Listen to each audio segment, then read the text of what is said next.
Sun Risers Hyderabad గత సీజన్లకు భిన్నంగా ఈసారి అంచనాలు పెంచుతున్న జట్టు. తొలి 7 మ్యాచ్ల్లో 5 విజయాలు సాధించింది. దీంతో 8వ మ్యాచ్లోనూ దుమ్ము రేపుతుందని అభిమానులు అనుకున్నారు. చిన్నస్వామి స్టేడియంలో ఆర్సీబీని చిత్తుచిత్తుగా ఓడించినట్టే ఉప్పల్లోనూ దంచేస్తుందనుకున్నారు. ఈసారి ఉప్పల్లో 300 పరుగులైనా చేస్తుందనుకున్నారు.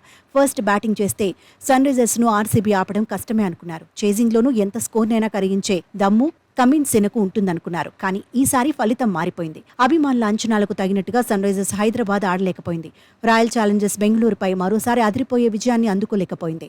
అయినా ఏ జట్టైనా వరుసగా విజయాలు సాధించడం అంత ఈజీ కాదు. కాకపోతే పరిస్థితులకు తగినట్టుగా గేమ్ ప్లాన్ ను మార్చుకోవాల్సి ఉంటుంది. ఉప్పల్లో వ్యూహాల పరంగా తడబడినందునే ఎస్ఆర్హెచ్ ను ఓటమి పలకరించింది. కమిన్స్ సేన ఓటమి వెనకాల అనేక కారణాలు కనిపిస్తున్నాయి. బౌలింగ్లో దూకుడు చూపించలేకపోయింది.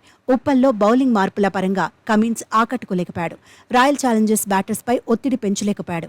డూప్లిసిస్, విల్ జాక్స్ అవుట్ అయ్యాక రజత్ పటీదార్ను కట్టడి చేయలేకపోయాడు. ఓవైపు క్రీజ్లో పాతుకుపోయిన కోహ్లీని కూడా త్వరగా పెవిలియన్కు పంపించలేకపోయాడు. రజత్ పటీదార్ భారీ షాట్లు కొడుతున్నా సరైన ప్రణాళికలు అమలు చేయలేకపోయాడు. ఇంకా చెప్పాలంటే ఉప్పల్ మ్యాచ్లో ఎస్ఆర్హెచ్కు ఏదీ కలిసి రాలేదు. బ్యాటింగ్లోనూ అంచనాలకు తగినట్టుగా రాణించలేదు. ఇప్పటి వరకు ఎస్ఆర్హెచ్ గెలిచిన మ్యాచ్ల్లో బ్యాటర్స్ అద్భుతంగా రాణించారు. టాప్ ఆర్డర్, మిడిల్ ఆర్డర్ అనే తేడా లేకుండా తమ వంతు పాత్ర పోషించారు. కానీ ఈసారి లెక్క తప్పింది. డేంజరస్ బ్యాటర్ ట్రావిస్ హెడ్ త్వరగా అవుట్ అయ్యాడు. అభిషేక్ శర్మకు మెరుపు ఆరంభం దక్కినా ఎక్కువసేపు క్రీజ్లో ఉండలేకపోయాడు. ఇదే టైంలో రాయల్ ఛాలెంజర్స్ బెంగళూరు బౌలర్లు కట్టుదిట్టంగా బౌలింగ్ చేశారు. ఆర్సీబీ కెప్టెన్ డూప్లిసిస్ తన అనుభవాన్ని ఉపయోగించాడు.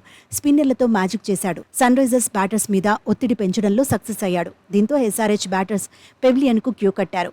కీలకమైన ఆటగాళ్లు మర్క్రమ్, క్లాసెన్ ఈసారి బ్యాట్కు పని చెప్పలేకపోయారు. నితీష్ రెడ్డి కూడా ఫామ్ను కొనసాగించలేకపోయాడు. దీంతో సన్ రైజర్స్ హైదరాబాద్ 69 పరుగులకే 5 వికెట్లు కోల్పోయింది. కొండంత టార్గెట్ ముందుండటంతో ఆ తర్వాతి బ్యాటర్స్పై ఒత్తిడి పెరిగిపోయింది.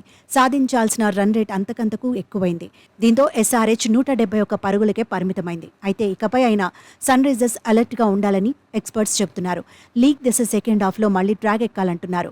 ఆర్సీబీతో ఓటమిని మర్చిపోయి అదిరిపోయే విజయాలు సాధించాలంటున్నారు. అన్ని విభాగాల్లోనూ దూకుడుగా ఉండటంపై దృష్టి పెట్టాలంటున్నారు. ఇప్పటి వరకు సన్ రైజర్స్ హైదరాబాద్ 8 మ్యాచ్ల్లో 5 గెలిచింది, 10 పాయింట్లు సాధించింది. పాయింట్ల పట్టికలో 3వ స్థానంలో ఉంది.